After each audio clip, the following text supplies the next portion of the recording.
என் லைஃப்பில் இந்த மாதிரி ஒரு பெயின்ஃபுல்லான ஒரு சுச்சுவேஷனை நான் ஃபேஸ் பண்ணதே கிடையாது. மனசு முழுக்க வலி வலி மட்டும்தான். இந்த சுற்றுப்பயணத்தில் என்னென்ன மக்கள் பார்க்க வராங்க, அதுக்கு ஒரே ஒரு காரணம் தான், அவங்க என் மேலே வச்சிருக்கிற அன்பும் பாசம்.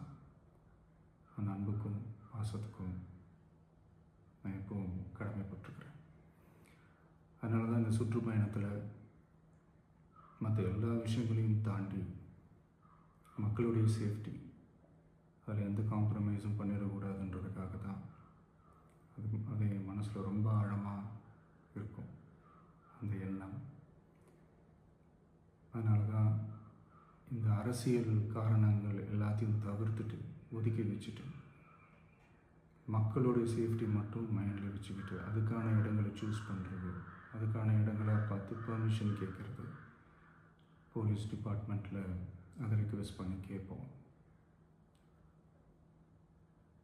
ஆனால் நடக்கக்கூடாதது நடந்துருச்சு. ஆனால் மனுஷன் தானே, அந்த நேரத்தில் அத்தனை பேர் பாதிக்கப்பட்டு இருக்கும்போது எப்படி அந்த ஊரை விட்டுட்டு என்னால் கிளம்பி வர முடியும்?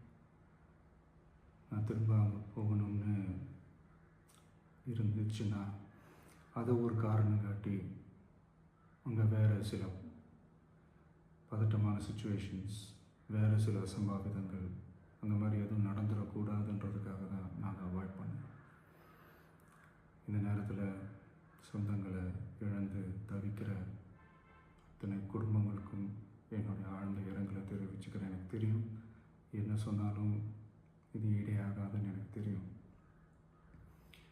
ஹாஸ்பிட்டலில் ட்ரீட் பண்ணிகிட்ருக்கிற எல்லாருமே சீக்கிரமாக க்யூர் ஆகி வரணுன்றதை இந்த நேரத்தில் நான் வேண்டிக்கிறேன். கூடிய சீக்கிரமே உங்கள் எல்லாரையும் நான் சந்திக்கிறேன். இந்த நேரத்தில் எங்களுடைய வலிகளை, எங்களுடைய நிலைமையை புரிஞ்சுக்கிட்டு எங்களுக்காக பேசின அரசியல் கட்சிகளை சார்ந்த நண்பர்கள், தலைவர்கள் அனைவருக்கும் என்னுடைய நன்றியை தெரிவிச்சுக்கிறேன். கிட்டத்தட்ட ஒரு 5 மாவட்டத்துக்கு பிரச்சாரத்துக்கு போனோம். இந்த மாதிரி எதுவுமே நடக்கல. ஆனால் கரூரில் மட்டும் ஏன் எப்படி நடக்குது, எப்படி நடக்குது?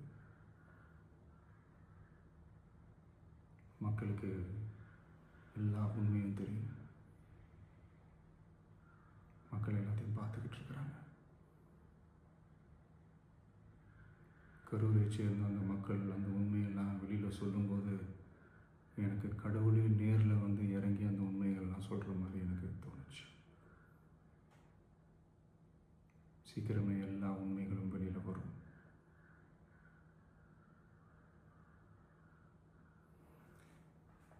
எங்களுக்கு தரப்பட்ட இடத்துல நாங்கள் போய் அந்த ஸ்பாட்டில் நின்று நாங்கள் பேசிட்டு வந்தோம். அதை தாண்டி எந்த தவறும் எங்கள் சைடில் நாங்கள் எதுவுமே செய்யலை. பட் இருந்தாலும் எங்கள் கட்சியை சேர்ந்த நிர்வாகிகள், தோழர்கள் மேலே எஃப்ஐஆர், அது மட்டும் இல்லை சோஷியல் மீடியாவை சேர்ந்த நண்பர்கள், தோழர்கள் அவங்க மேலே எஃப்ஐஆர்லாம் போட்டு இப்போ பிடிச்சிக்கிட்டு இருக்கிறாங்க.